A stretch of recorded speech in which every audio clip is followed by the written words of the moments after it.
Hey everybody, welcome to Cowboy Leather. I'm Scott. Hope everybody had a good week. You got your projects done, and you're ready for the weekend. Excuse me.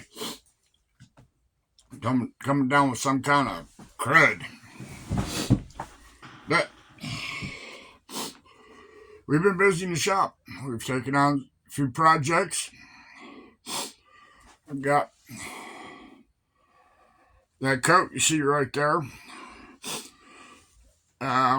We man brought that in, and once it disassembled and pattern made and make jackets like it. They're they're worn by let's see, long hunters, plainsmen.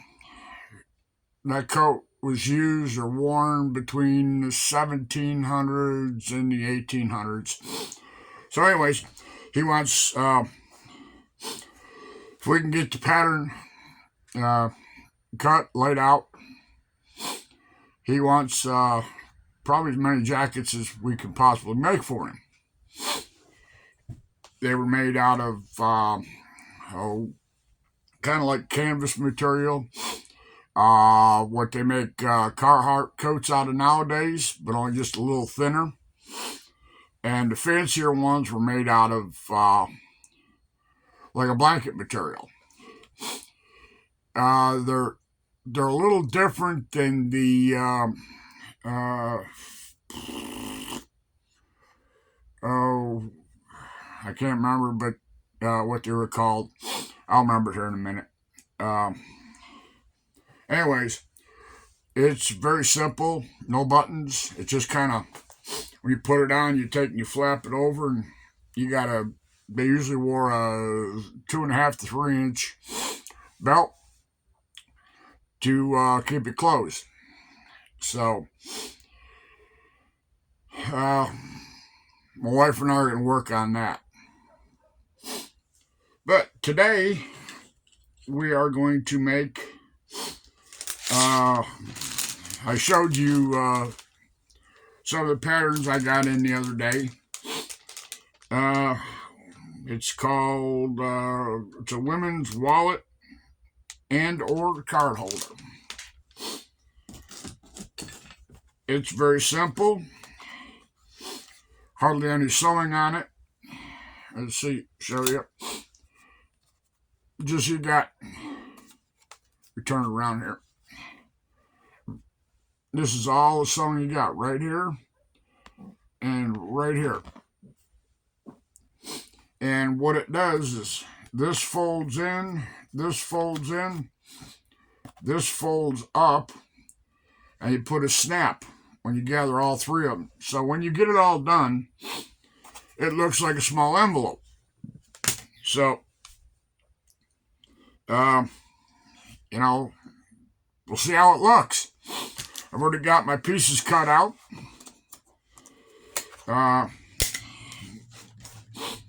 Got them edged and slicked. And I think I'm going to go ahead and put the snaps in it right now. Nope, I can't do that because I have to put the center pocket in.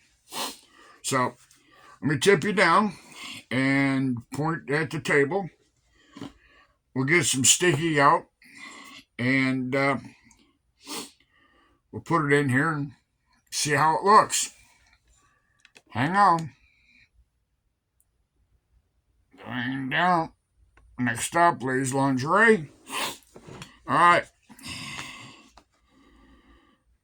This goes in here like this.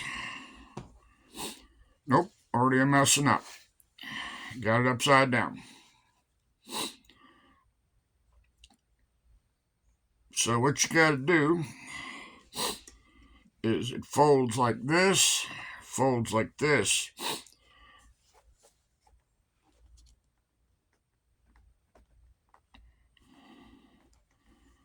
So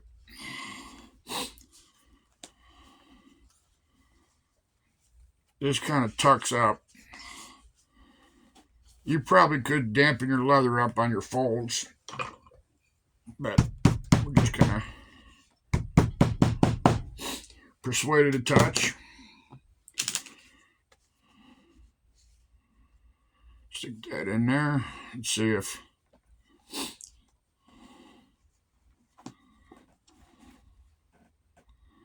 okie dokie. So that's where it goes.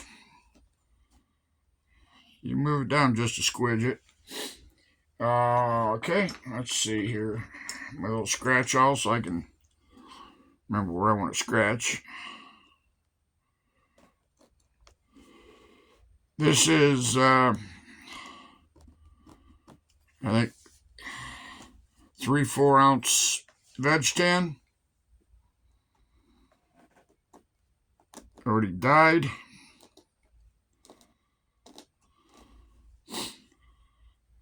Put a scratch up here.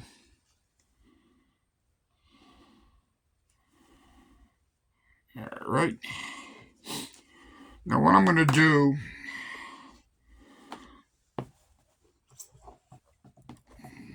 is, it's a little unusual, but nobody ever said I was normal.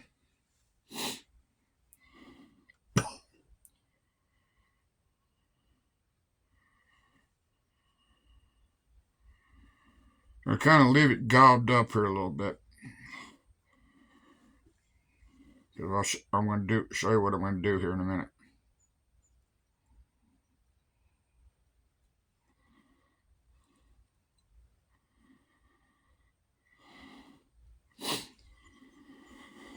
All right. Now, no, I have not put any on here, but what I'm going to do,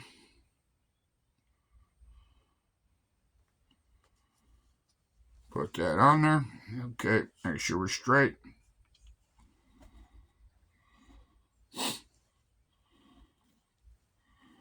Pick that up, set that over there. What I've just done is I've transferred the glue from here also onto here. So, because like I said, I don't want to get it real thin or real wide. This brush is about head to weenie.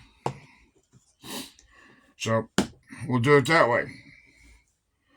Now, like I say, I've already edged it, slicked it. So, what we're just going to do is assemble it.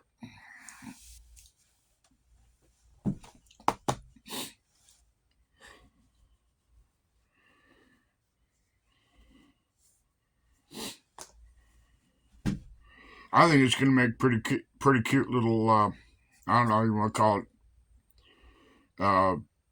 coin purse, whatever. But, I just roughly folded it before just to see what it looked like. And, maybe I'm showing my feminine side, but I'd carry it as a front pocket wallet. You got business card, put your driver's license, a credit card or two in it, and some cash.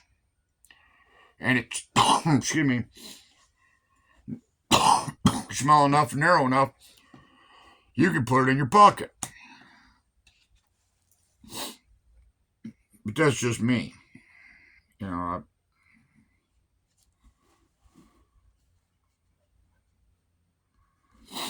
Okay.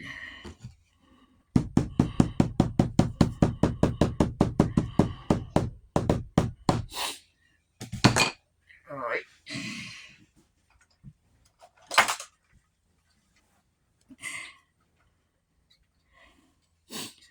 Now, get my wing dividers.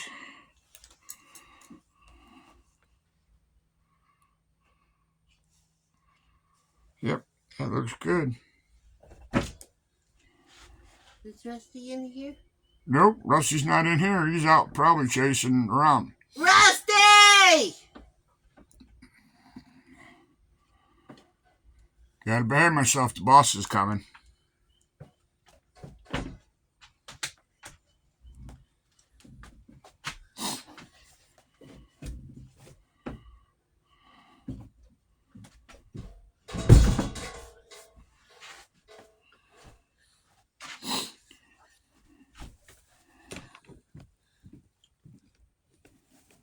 Say hi, Charlie. Hi, Charlie. That's, Hi, I'm Charlie from Charlie's Creations, part of Cowboy Leather Productions. Products. Sorry. she's the fabric end of the operation.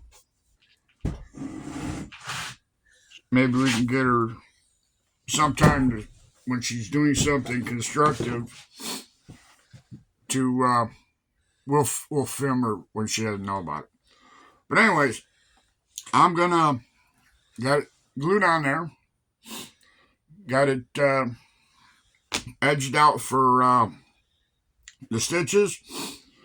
So we're gonna go over here and we're gonna use the jack.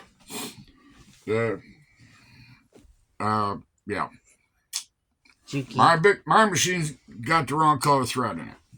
So we're gonna go over here and we're gonna use the jack. Let me slide you over and you can, I don't know how well you can see because it's up here and I'm down there. There we go. That's close enough for government work. If I make a mistake, I don't want you seeing it. All right.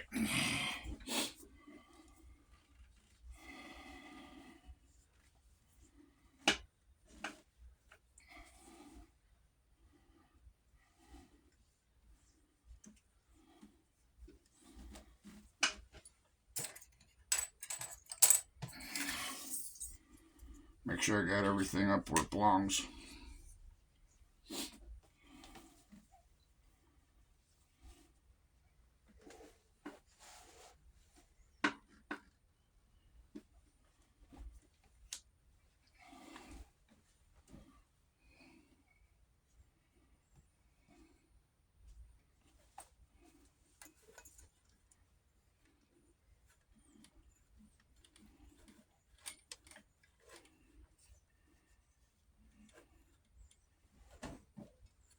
Put my big foot up on here.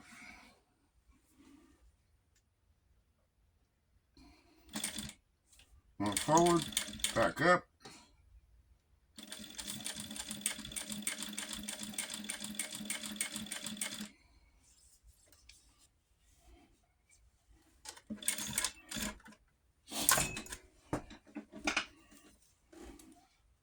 Keep forgetting this machine's got, when you lay back on the pedal, the needle jumps out.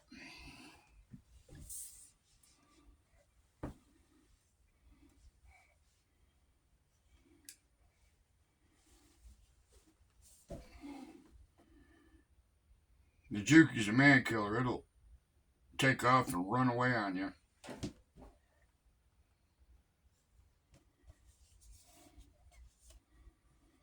There's that one here.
Looks like that. Let's go back over here.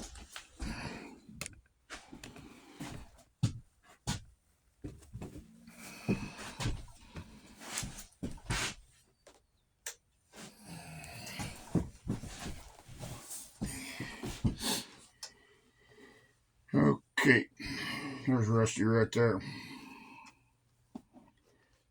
Good. Now, let's see here.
Alright, I put one end of the snap in.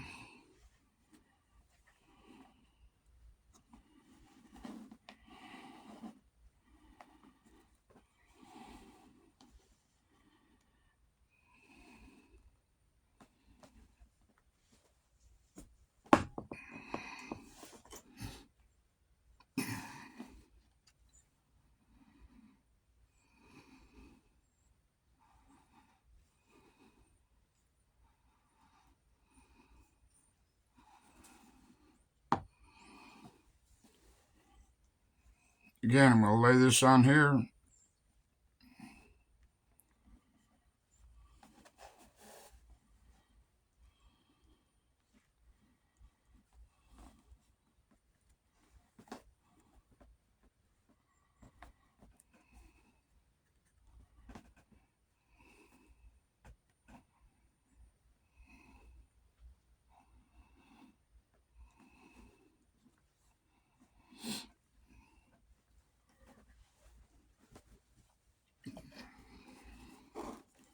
Now you could poke a hole straight through and put your button your finished button side up here. But if you want to hide it, I suggest doing it that way. Get this out of there. I have a bad habit of spilling stuff.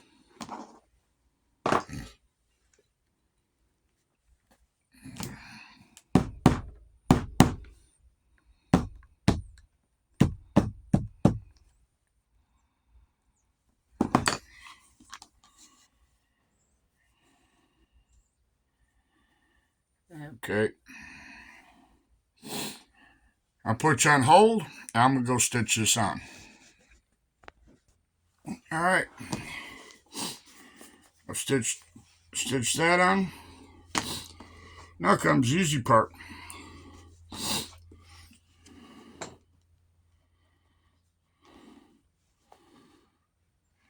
Stick this through here.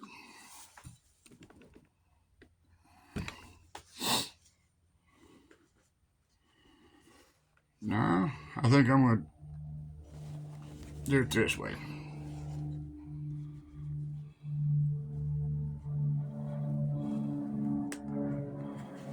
Put that like that.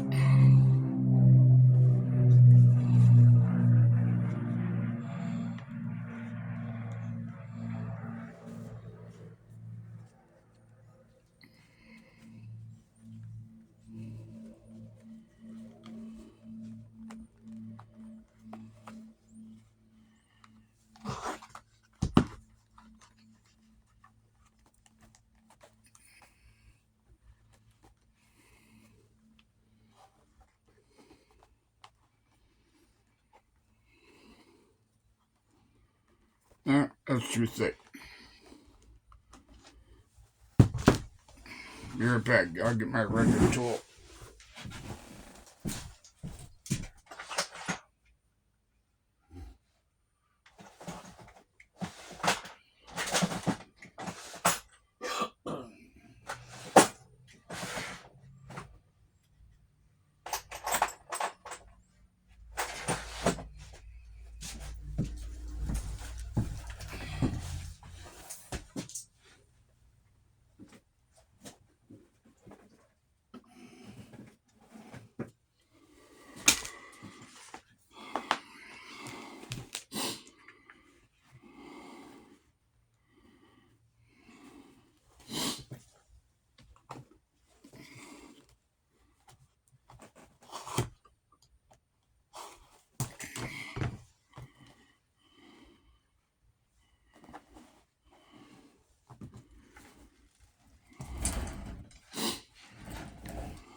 There we go. Much better.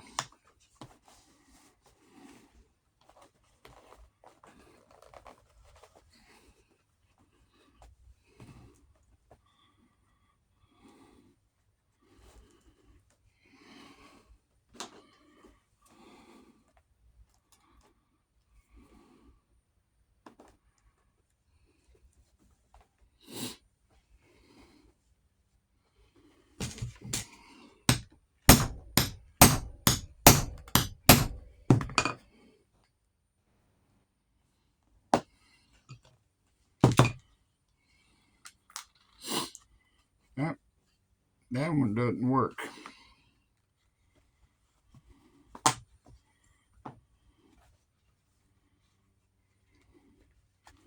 Mess that one up. Get another one.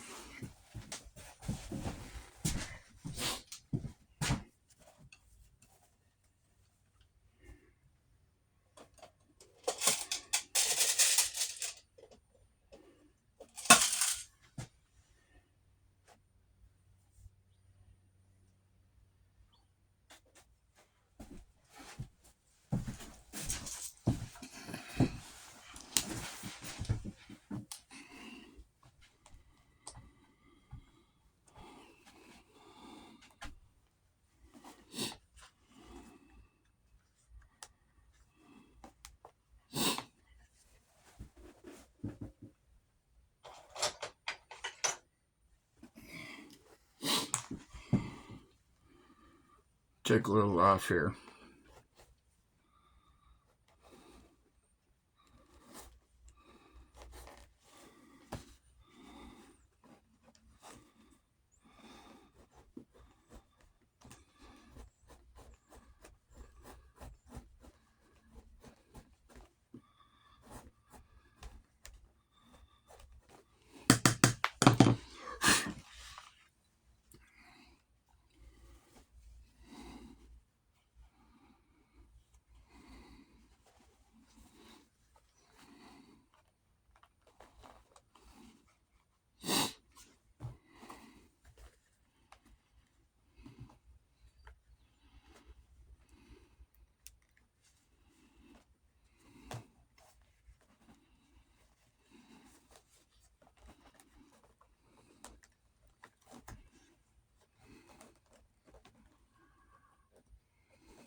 Have to remember, if I make more of these, get longer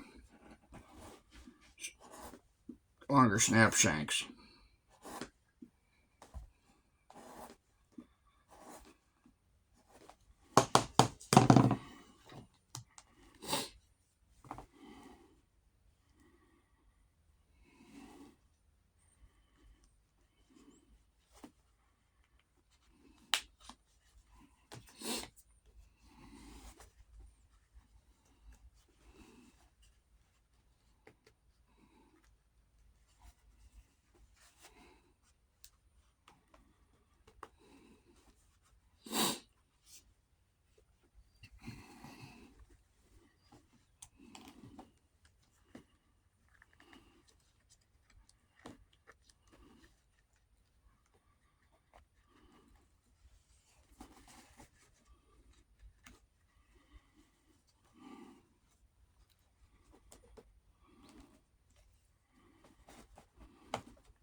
I'll use my machine. Hang on. There we go. Took a little persuading, but I used the machine.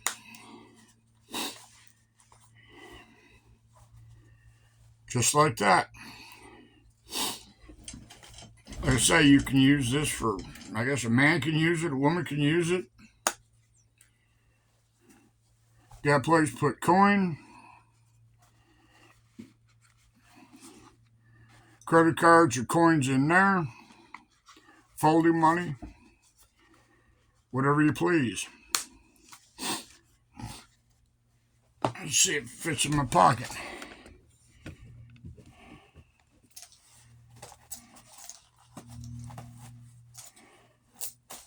Yeah, fits comfortable.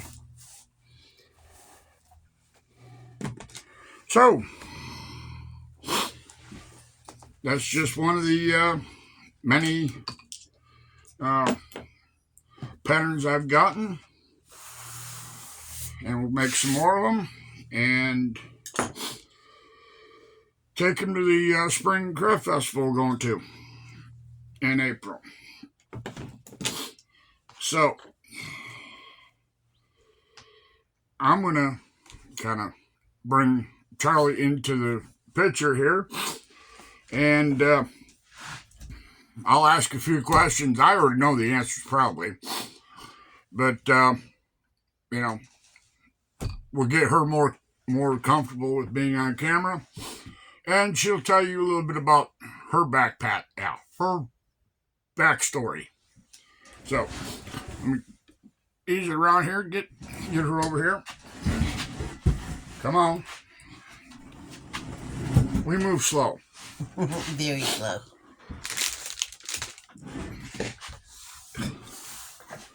So, as we said, this is Charlie. Her real name is Charlotte, but we just call her Charlie. And let you know a secret, she also goes by Pooh Bear. That's a secret. more than she goes by Charlie, but we can't put that on her business card, Pooh Bear's Creations. No. It sounds kind of childish, and people might get the wrong idea. So, Charlie, tell us a little bit about your background, how you got into sewing, and what you've been doing for the last 50 years. Oh, well, okay. Both grandmothers were seamstresses. Mother's side, father's side, and my mother was also a seamstress. And when my mother made something, you could wear it inside out. It was perfect.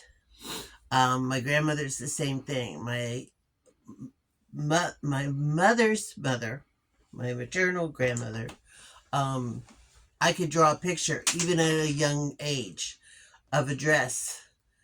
And she would actually cut the pattern out from newspaper and make the dress. And it was perfect. So about 8 years old, I got a little Singer sewing machine. It was electric. Did chain stitch. And I made my first garment. It was a doll's dress. And I've been sewing ever since because it was just there. It was in my blood. When my grandmother passed, I got most of her sewing notions, material, whatever. When unfortunately my mom passed, same thing, and I have always been a collector. My nanny always said, if you buy material, buy 4 yards so you have enough, no matter what you make. So that's my rule of thumb. Usually it's 3 to 5 yards of everything, and I have the stash to prove it. Hence the whole upstairs. And Scott Soffin said he's afraid that one day, because it's the room right above our bedroom, that we're gonna wake up buried in fabric, and patterns and notions and, well, you name it. And I've done other crafts. I've done bridal, bouquets, veils. I've done hair accessories. I've done everything from making my own prom dresses in high school. Um, on I made my daughter's first prom dress. I've made Scott Western shirts and so on and so forth. But when my daughter got married 10 years ago, I made her going away dress, my dress, her mother-in-law's dress, things for each one of the girls, his shirt, because he not only gave her away, he married, performed the ceremony, he was the chef, he was everything. We did the whole 9 yards. So, but that was about the last of my sewing because it was getting harder for me to get upstairs. And I said, I wish we could move it downstairs. And one time he was going to build a room on to the house so I could use that. And things got changed around. And of course, he had a fire. So we had just bought this building for me, for my sewing room. And I said, no, let's just turn it into both. And then I got laid off or retired in August. And it took me a little while to get orientated to being retired. But he's made it a very, very easy transition. And this is actually his Valentine's Day present, is me coming out and taping with him, because I always say, no, don't put the camera on me. But he's set up 4 of my sewing machines out here. My new Jack, my Singer heavy duty, which he just got me, my 2 Kenmores, my 1 surviving Serger, which he got me, a Singer. The other one took a trip out the door the other day. It wouldn't let him thread it. So I warned it. He warned it. He said, if you don't straighten up, you're going out the door. And sure enough, I looked up and whew, right out the door it went. So, oh well. It was one we acquired basically for free from a yard sale kind of transaction.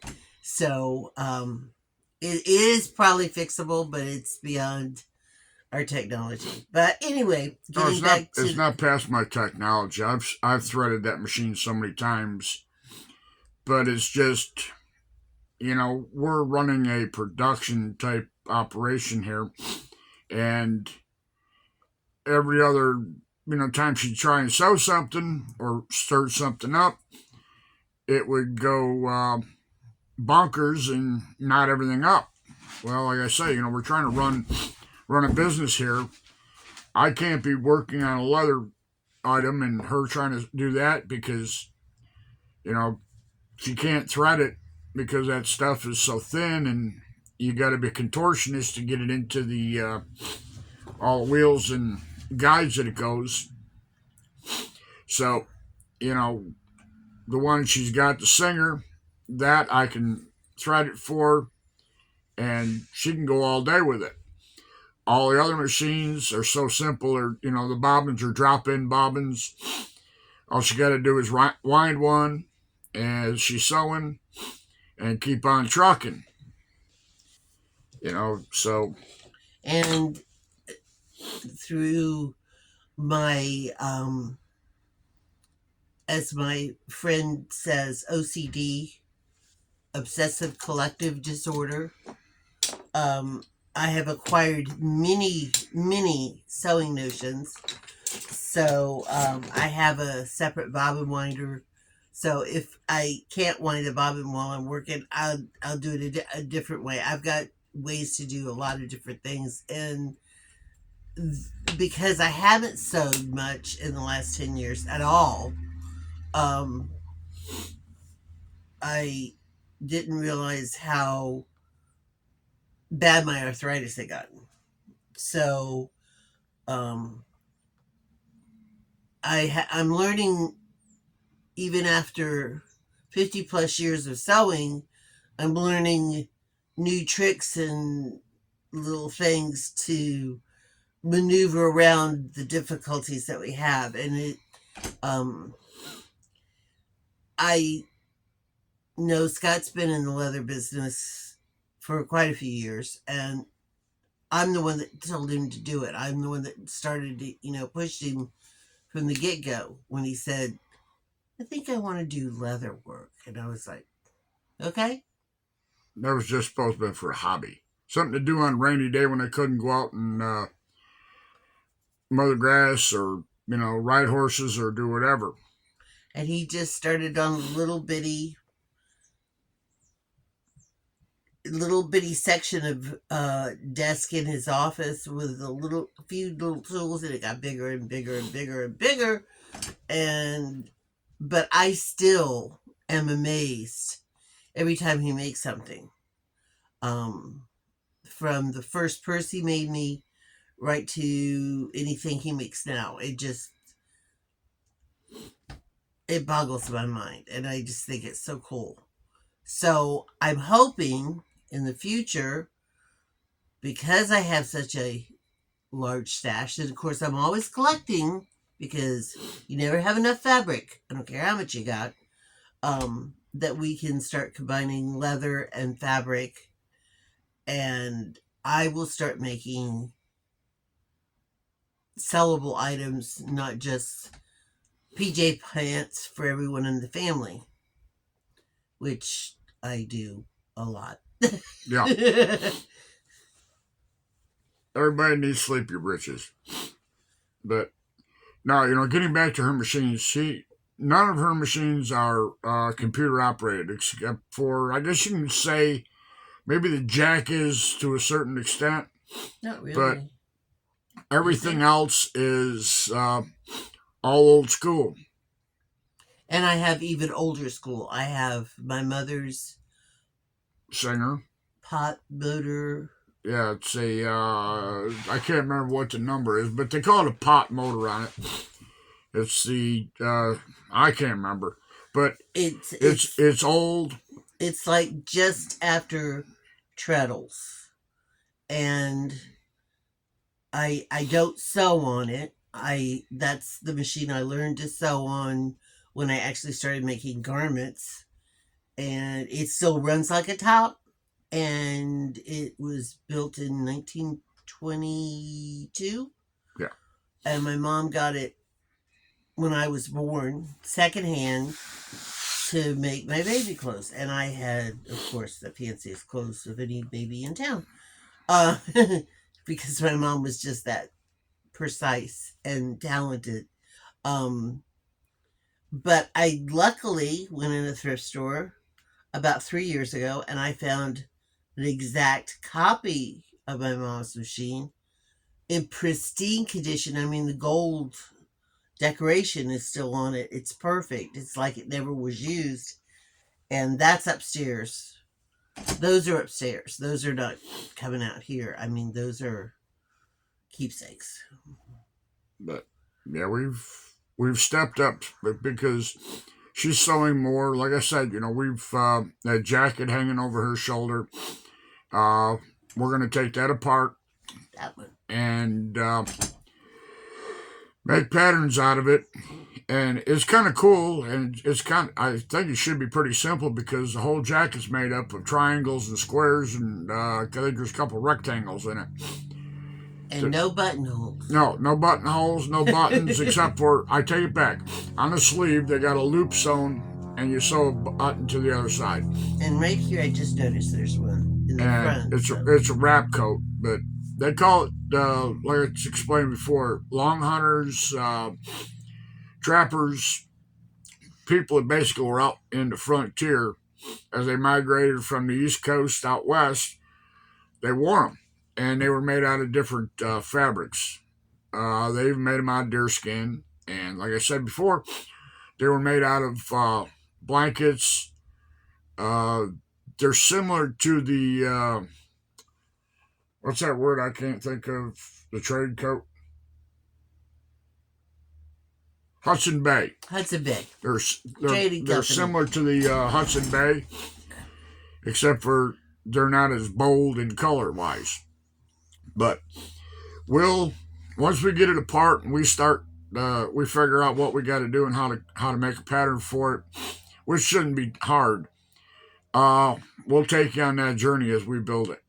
Unless I could find patterns Yeah. similar in my massive pattern stash.